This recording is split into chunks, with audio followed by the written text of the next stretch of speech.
সদ্য পদত্যাগী সাবেক প্রধানমন্ত্রী শেখ হাসিনা এবং সাবেক পরিবহন ও সেতুমন্ত্রী ওবায়দুল কাদের সহ 7 জনের বিরুদ্ধে রাজধানীর মোহাম্মদপুর থানায় আবু সায়েদ নামে এক ব্যবসায়ীকে হত্যার অভিযোগে মামলা দায়ের হয়েছে।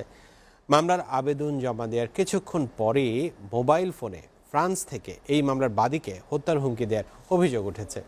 মামলাটির বাদী মোহাম্মদপুরের বাসিন্দা আমির হামজা, তিনি আবু সায়েদ হত্যার সর্বোচ্চ শাস্তি মৃত্যুদণ্ড চান। এ বিষয়ে চিফ জুডিশিয়াল ম্যাজিস্ট্রেট আদালত তদন্ত করার নির্দেশ দিয়েছে পুলিশকে। ইসমাইল সর্দারের প্রতিবেদন।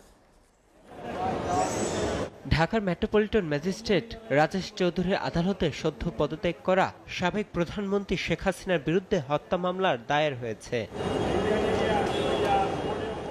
মামলার প্রধান আসামি শেখ হাসিনা, বাকি আসামিরা হলেন আওয়ামী লীগের সাধারণ সম্পাদক ওবায়দুল কাদের, সাবেক স্বরাষ্ট্রমন্ত্রী আসাদুজ্জামান খান কামাল, পুলিশের সাবেক আইজিপি চৌধুরী আব্দুল্লাহ আল মামুন, ঢাকা মহানগরের পুলিশের অতিরিক্ত কমিশনার ও গোয়েন্দা শাখার প্রধান মোহাম্মদ হারুনুর রশিদ, ডিএমপির সাবেক কমিশনার হাবিবুর রহমান ও ডিএমপির সাবেক যুগ্ম কমিশনার বিপ্লব কুমার সরকার।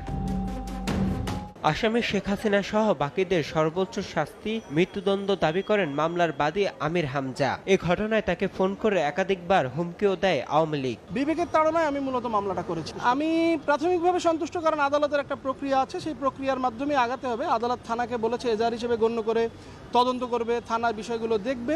বাকি প্রক্রিয়া যেটা আছে, আমি আপাতত সন্তুষ্ট।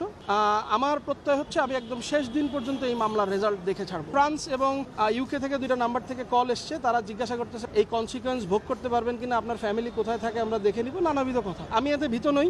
মামলাটি থানায় এজাহার হিসেবে নেওয়ার জন্য আবেদন করা হয়েছে বলে জানান বাদীর আইনজীবী মামুন মিয়া।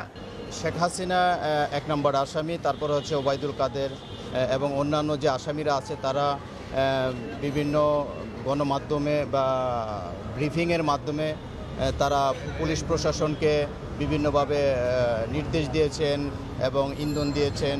এই জন্য আমরা মামলাটা দায়ের করেছি তাদের বিরুদ্ধে। আর সেটা হচ্ছে পেনাল কোডের 302, 149 এবং 34 ধারায়। এদিকে খুনি হাসিনার ফাঁসি চাই স্লোগানে মঙ্গলবার উত্তাল ছিল ঢাকা বিশ্ববিদ্যালয়ের রাজু ভাস্কর্যের সামনের চত্বর। গণহত্যাকারী আওয়ামী লীগ সরকারের মন্ত্রী এমপিদের ফাঁসি কার্যকরের পদক্ষেপ নেওয়ার দাবি জানান বৈষম্য বিরোধী ছাত্র আন্দোলনের সমন্বয়ক আব্দুল্লাহ হান্নান মাসুদ। শেখ হাসিনাকে নিয়ে এসে দেশে বিচার করে ফাঁসিতে ঝুলাতে হবে, কারণ 2013-তে গণহত্যা করেছেন, 12-তে করেছেন, 2024-এ করেছেন। উনি বারবার এদেশের মানুষকে গণহত্যা করে উনি ক্ষমতায় টিকে থাকতে চেয়েছেন। তার কাছে ক্ষমতাই সব, এদেশের মানুষ তাদের কাছে কিছুই না। 72 থেকে 75-এর শাসন আমলে বাংলাদেশে আওয়ামী লীগের নেতৃত্বাধীন সরকার এদেশের মানুষের উপর গণহত্যা চালিয়েছিল। ছাত্র জনতার গণ অভ্যুত্থানের মুখে গত 5ই আগস্ট পদত্যাগ করে দেশ ছেড়ে ভারতে পালিয়ে যান শেখ হাসিনা। শেখ হাসিনার দেশ ত্যাগের পর এই প্রথম তার বিরুদ্ধে কোনো মামলা দায়ের করা হলো।